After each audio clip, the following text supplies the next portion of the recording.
Wealth is not a chase. It is not the result of strain, nor the fruit of restless striving. Wealth is an obedient servant to the one who understands the unseen laws that govern it. Just as the tides obey the moon, and seeds obey the law of growth, so too does wealth respond to the vibrations of your thought, your word, and your faith. There is no lack in the mind of the infinite. There is no shortage in the storehouse of spirit. Lack exists only as a shadow in human thought, an image projected by fear and disbelief. When fear speaks, it closes the door. When faith speaks, it flings the door wide to the abundance already waiting to pour through. Every word you speak is a seed cast into the field of your life. Speak of shortage, and you summon shortage. Speak of supply, and you call it forth from the invisible into the visible. You cannot plant the seeds of poverty and expect the harvest of plenty. Your harvest matches your sowing without fail, for the law is exact and unbending. Wealth does not come by chance. It comes by law, the law of expectancy, the law of gratitude, the law of giving and receiving. To demand wealth while resenting another's prosperity is to hold the river back with your own hands. What you bless increases. What you criticize withers in your own life. If you would have your cup run over, you must rejoice in the overflowing cups of others. True prosperity begins in consciousness. The visible world is but a mirror. If your mind is filled with worry, the mirror will show lack. If your mind is filled with confident knowing, the mirror will reflect increase. As surely as a reflection must follow the object, so must your outer life follow your inner word. When you align with spiritual law, wealth comes naturally, without force or fear. It arrives as the air fills your lungs, without effort, without resistance. Your work is not to struggle for supply, but to accept that the supply is already yours in the unseen, and to stand unwavering until it appears in the seen. Money is not your master. It is your messenger. It comes to do your bidding when your orders are clear, loving, and in harmony with truth. When you say, "I am supplied. My channels are open. My good cannot be withheld," you speak with the authority of spiritual law, and wealth obeys.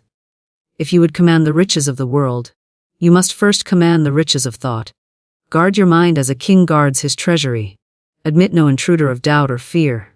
Instead, fill the chambers of your mind with the jewels of faith, gratitude, and generosity. In this atmosphere, wealth cannot help but appear, for it is drawn to the vibration of abundance as a bee is drawn to the flower. Wealth is not outside of you. It is within you, awaiting your recognition. The moment you know it as yours, without question, without wavering, it will appear in the exact measure you accept. For wealth, like all good, moves on the tracks of spiritual law, and spiritual law never fails. Wealth is not a fickle visitor, arriving by accident or departing without reason. It comes by law. Just as rain falls when the clouds are full, just as the sun rises when the earth turns. The vibration of your thought, the tone of your spoken word, and the steadfastness of your faith are the magnets that draw it to you. There is no mystery in its appearance, no injustice in its seeming absence. The universe is orderly, and in that order wealth responds, not to strain or frantic action, but to the silent music of belief and spoken authority. Every idea you hold shapes a vibration, and that vibration is felt in the unseen realms where substance is unformed. The moment you believe in shortage, you cast out a frequency of resistance, a signal that says, "Not enough can come to me."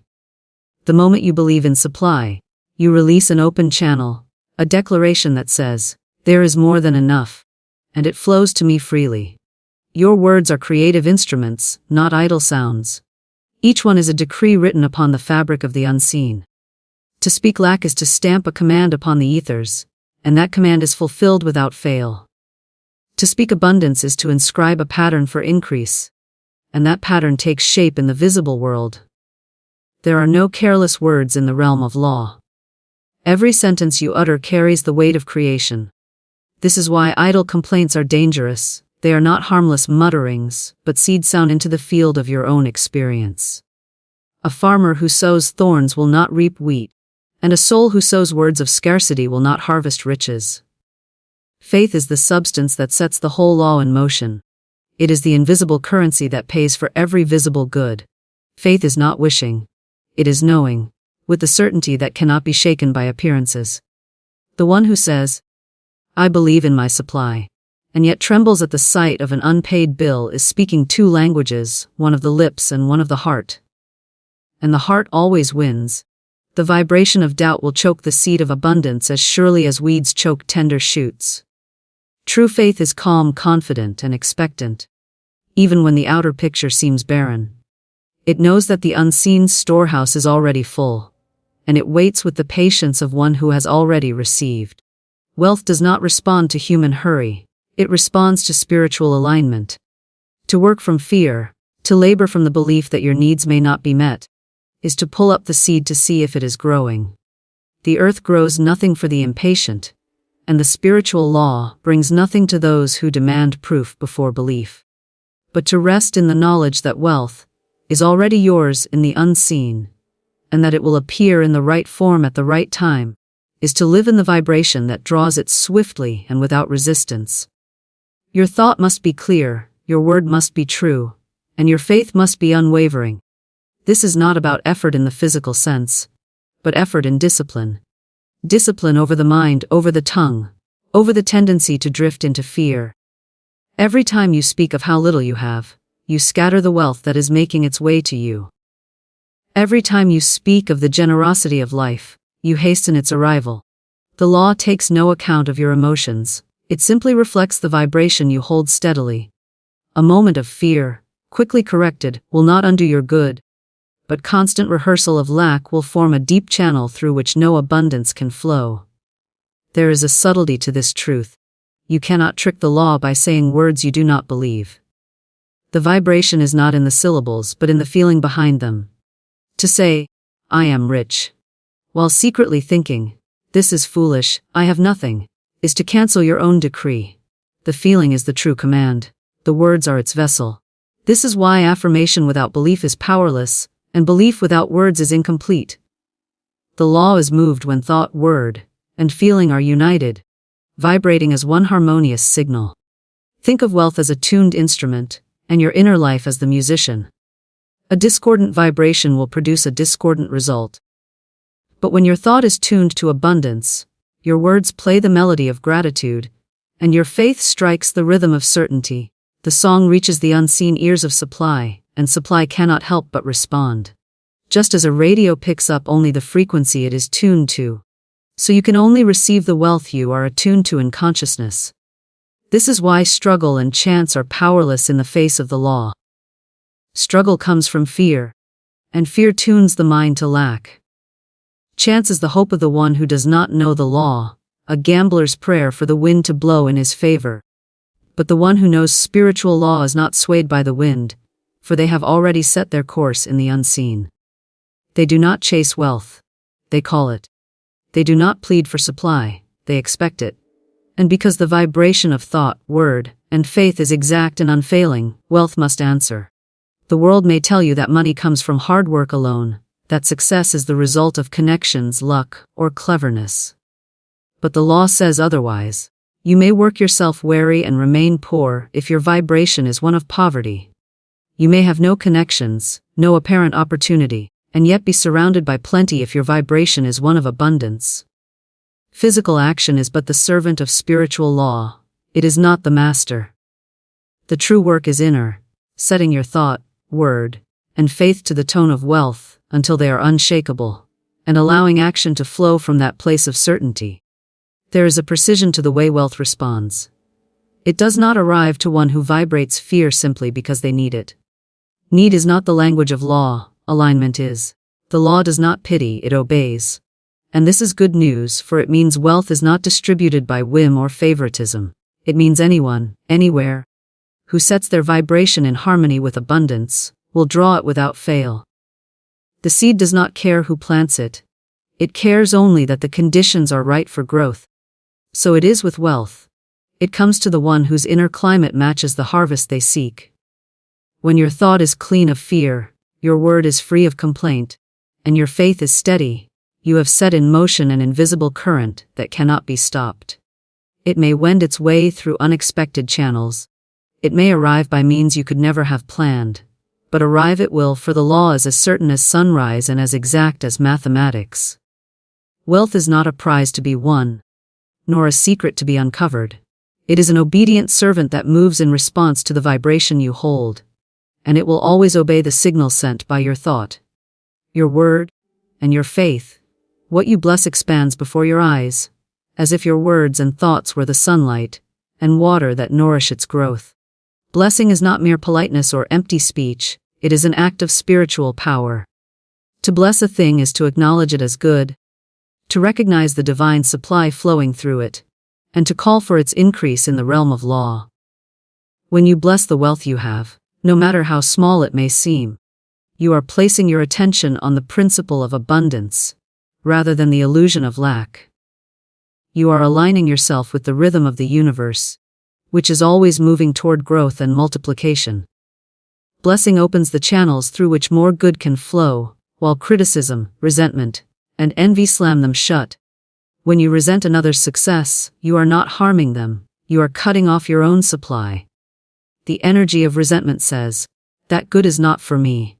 And the law, being exact, responds by withholding from you what you have already rejected in another. Resentment is the silent thief of prosperity, for it poisons the vibration of abundance and tunes you instead to the frequency of lack. In the spiritual realm, there is no such thing as separation. What you send out toward another comes back to you multiplied. If you bless the wealth you see in the hands of another, you are claiming that same wealth for yourself in the invisible, and the law begins moving to deliver it. The habit of blessing transforms the mind. At first, it may feel forced, especially if you have been trained to measure yourself against others, and to view life as a competition for limited resources. But the truth is, the storehouse of spirit is infinite. There is no shortage, no pie to be divided into shrinking slices. The success of one does not diminish the potential of another. It proves that the law is working. To bless another's wealth is to affirm that the law is alive and active, and if it worked for them, it can work for you. This attitude dissolves the mental barricades that keep abundance from entering your life. What you criticize loses power in your experience. Criticism is a form of attention, but it is attention wrapped in resistance, and resistance always creates delay. To criticize another's prosperity, whether you think they earned it fairly or not, is to vibrate at odds with abundance. You cannot resent wealth in one breath and invite it into your own life in the next. The vibrations cancel each other. The law does not distinguish between the object of your thought and yourself. To the law, when you curse or belittle wealth, you are cursing and belittling your own supply. You are sowing weeds in the soil where you hope to grow roses. Blessing has a multiplying effect because it is rooted in gratitude and joy. Gratitude says, "I see the good," and joy says, "I welcome more of it." These are high vibrations, and wealth responds to them as naturally as a seed responds to the sun. If you look upon your own possessions, no matter how modest, and bless them with the words, "You are growing, you are multiplying. You are a sign of my ever-increasing supply," you are writing a spiritual decree that the law will fulfill. If you pass by a beautiful home and say, "May that household be filled with peace and plenty," you are adding that image to the blueprint of your own life. Every blessing you give is a seed cast into your own future. The secret is sincerity. Empty words have no force. The blessing must come from a genuine recognition of good. If you cannot yet bless with warmth and gladness, begin by choosing to release resentment. Simply say, "Their good is their good, and my good is on its way to me," until the bitterness softens. As you do this, you are changing the frequency of your thoughts from one of deprivation to one of expectation. Expectation is a magnet for wealth, and blessing strengthens it. Over time, blessing becomes natural, and your life begins to reflect the increase you have been affirming for others. It is easy to bless in moments of plenty, but the real power is in blessing when you yourself are in need. This is when the mind is most tempted to withhold praise, and to see another's gain as your loss. Yet, in truth, blessing in such a moment is the fastest way to shift your circumstances. You are proving to the law that you are not bound by appearances, that your good comes from the infinite source, and not from the limited world of competition. By blessing in times of lack, you create an opening for abundance to rush in. for the law always rewards those who act from the higher knowing rather than the lower fear. The act of blessing transforms not only your finances, but your entire consciousness. You begin to see the world as friendly, as filled with opportunity rather than obstacles. You stop measuring yourself against others, and start measuring yourself against your own unfolding potential. This shift is magnetic. People are drawn to those who carry an air of generosity and gladness. Opportunities come more easily because your vibration is inviting rather than repelling. Wealth, in its many forms, is drawn to you because you have removed the blocks of criticism and envy that once kept it away. Even the smallest blessings matter. Bless the coins in your hand, the food on your table, the roof over your head. Bless the paycheck, however modest, and see it as a seed that will grow. Bless the businesses you pass on the street, the strangers you see in fine clothes, the car that stops next to you at the light. Bless the news of another's success, even if it stirs something in you at first. Bless it until that stirring turns to genuine gladness. In doing so, you are building a treasury of blessings that the law will return to you multiplied.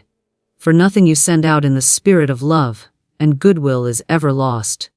This practice is not about pretending everything is perfect. It is about recognizing the perfection of the law, which always returns to you the nature of what you give. When you give blessings, you give increase, and increase becomes your own experience. The law cannot withhold from you what you have willingly affirmed for another. The current of abundance that flows through you, when you bless, is the very same current that delivers your own supply. You are not separate from the good you see in the world. You are connected to it, and by blessing it, you draw it closer into your own life. True prosperity is not born in the outer world. It is first conceived within the hidden chambers of the mind.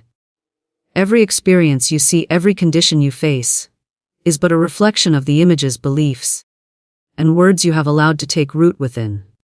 The outer world is a mirror, faithfully showing you the state of your consciousness. If your thoughts are filled with worry, fear, and limitation, the reflection will show lack, no matter how much effort you make in the physical realm. If your thoughts are filled with certainty, gratitude, and expectancy, the reflection will show abundance, often arriving in ways beyond anything you could have planned. The law works with perfect accuracy, reproducing in form whatever has been impressed upon the inner substance. To understand this is to stop chasing wealth in the outer world, as if it were a wild creature to be hunted. You cannot capture prosperity by force, by manipulation, or by grasping at opportunities while ignoring your inner state. The mirror does not change because you scold it, nor does it alter its image because you push against it. The only way to see a different picture in the mirror is to change what stands before it. So it is with life. If you want the reflection of plenty, you must become the consciousness of plenty. This is why some toil endlessly and yet remain in want, while others seem to attract supply with ease. The difference is not always in education, opportunity, or labor, but in the unseen cause, the thought atmosphere they live in. The one who dwells in thoughts of insufficiency, who rehearses grievances, and who speaks constantly of how hard things are, is placing that image before the mirror of life, and life reflects it without fail. The one who dwells in thoughts of sufficiency, who notices blessings and speaks with gratitude, is placing a very different image before that mirror, and the reflection follows accordingly. It is impossible to hold two contradictory images in consciousness and expect a single, harmonious result. You cannot declare that you are prosperous while secretly fearing that there is not enough to go around. You cannot affirm abundance in the morning and complain of bills in the evening without planting mixed seeds. The law responds to the dominant vibration, and the dominant vibration is created by the thoughts and words you repeat most often. Just as a garden will reveal the nature of the seed sown in it, your life will reveal the nature of your inner planting. This is why guarding the mind is the first work of prosperity. Every image you entertain is a cause in seed form. To allow images of failure, shortage, or fear to linger is to plant weeds in the soil of your life. These weeds grow quickly and can choke out the tender shoots of your good before they have a chance to blossom. But when you cultivate the inner field with thoughts of wealth, gratitude, generosity, and expectancy. You prepare it to bring forth a harvest that matches those qualities. The law has no choice but to reproduce in the outer world whatever is firmly rooted within. The mirror of life is not cruel, nor is it unfair. It is simply impartial. It has no power to choose what to reflect, it only gives back the image it receives. If you have lived in lack, the mirror has merely been faithful to the picture you have been showing it. If you wish to see something new, you must show it something new. This requires discipline, for the mind often wishes to dwell on appearances. It takes a deliberate choice to focus on the good you desire rather than the conditions you fear. Yet, every moment you choose to hold the higher image, you are reshaping the reflection that will soon meet you. Gratitude is one of the quickest ways to shift the inner image. When you give thanks for what you already have, you are telling the law, "This is good. Let there be more of it." The vibration of gratitude draws similar experiences because it is rooted in recognition of good. Even if your current supply seems small, you can still be rich in thought by appreciating every sign of abundance, however modest. Each acknowledgement plants a seed of increase. In time, the reflection must change to match the new pattern you have sown in consciousness. Another key to true prosperity is expectancy. Expectancy is not mere wishing, it is the calm assurance that your good is already on its way and cannot be delayed. When you expect wealth, you behave, speak, and think as one who is already prosperous. You do not look at the mirror and doubt that it will show your image, you know that it must. In the same way, you can know that the outer world must reflect your inner conviction. This knowing draws supply through channels seen and unseen, often surprising you with the ease and speed of its arrival. Doubt is the cloud that distorts the reflection. When you allow doubt to settle in, you blur the image you have been forming within, and the outer results become inconsistent. This is why consistency in thought and word is so important.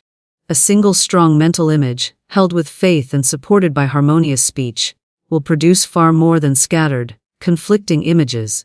The law does not bring partial reflections.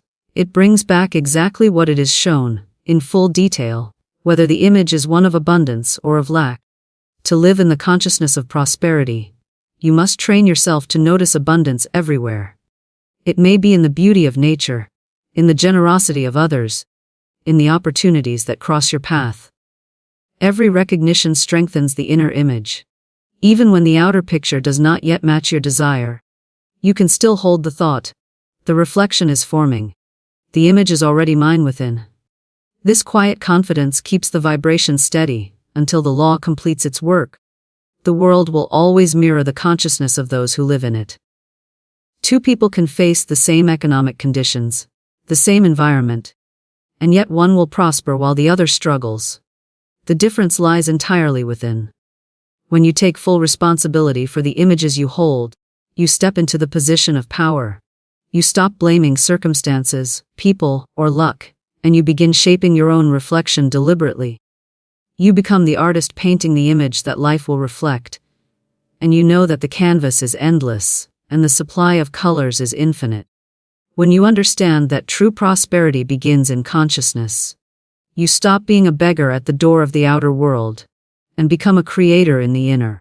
You no longer wait for the reflection to change before you feel wealthy. You feel wealthy first, knowing that the reflection cannot help but follow.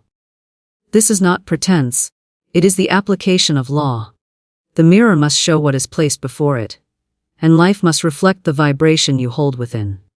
By mastering your inner world, you master the conditions of your outer world, for they are one continuous expression of the same law. Money is a faithful servant, moving at the command of the one who understands its nature and the law it obeys.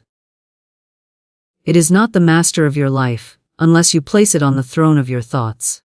When it is treated as the master, fear and bondage follow, for the mind becomes chained to the idea that without it there can be no safety, joy, or power. But when you recognize money as a messenger, one of many channels through which the infinite supply reaches you, you take back your authority. A servant does not rule the household, it carries out the orders it is given.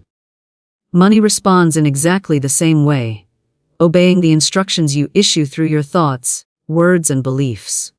If you command with clarity, love and faith, money arrives in right ways and right timing. If you issue commands wrapped in fear, resentment, or confusion, money's movement becomes erratic or obstructed. The law does not judge your orders, it merely fulfills them. When you think, money is scarce, you are sending the servant away with orders to bring little. When you think, money flows to me in perfect abundance, you are sending the servant out with instructions to bring much. The result is never arbitrary. It is the inevitable outcome of the orders you have given in the inner realm. To command rightly, you must be free of the vibration of desperation. Desperation pushes money away, for it is rooted in the belief that supply is uncertain. A servant does not respond well to a master who doubts its ability to obey. Money, like all forms of supply, responds to the calm confidence of one who knows they have the right to receive. The clear, loving command comes from a place of authority, not pleading. It is the statement of fact. My supply is sure, my channels are open, and nothing can withhold my good. Spoken with belief, this command sets the law in motion, and the messenger obeys. It is important to remember that money is only one form of wealth. To place all your attention on it is to confuse the messenger with the message. True wealth includes opportunities, ideas, relationships, health, and peace of mind. Money is simply one channel through which these blessings can be expressed. When you think of it as the only channel, you restrict the flow, for the law can bring your good in countless ways beyond the form of currency. By seeing money as one obedient servant among many, you free yourself from the fear that without it, you have nothing. The truth is that your source is infinite, and the messenger is interchangeable. A master who mistreats a servant cannot expect willing service. In the same way, if you resent money, criticize it, or treat it as corrupt and unworthy, you create resistance to its presence in your life. Many unconsciously push money away, by speaking of it as the root of all evil, by envying those who have it, or by feeling guilty when they receive it. These attitudes are conflicting orders to the servant, signals to come and to stay away at the same time. The result is inconsistent supply. To keep the servant loyal, you must honor its purpose. Bless the money you have, however little it may seem, and send it out with the expectation that it will return multiplied. The commands you give to money are not always verbal, they are issued through your consistent mental state. If your mind dwells on unpaid bills, you are silent.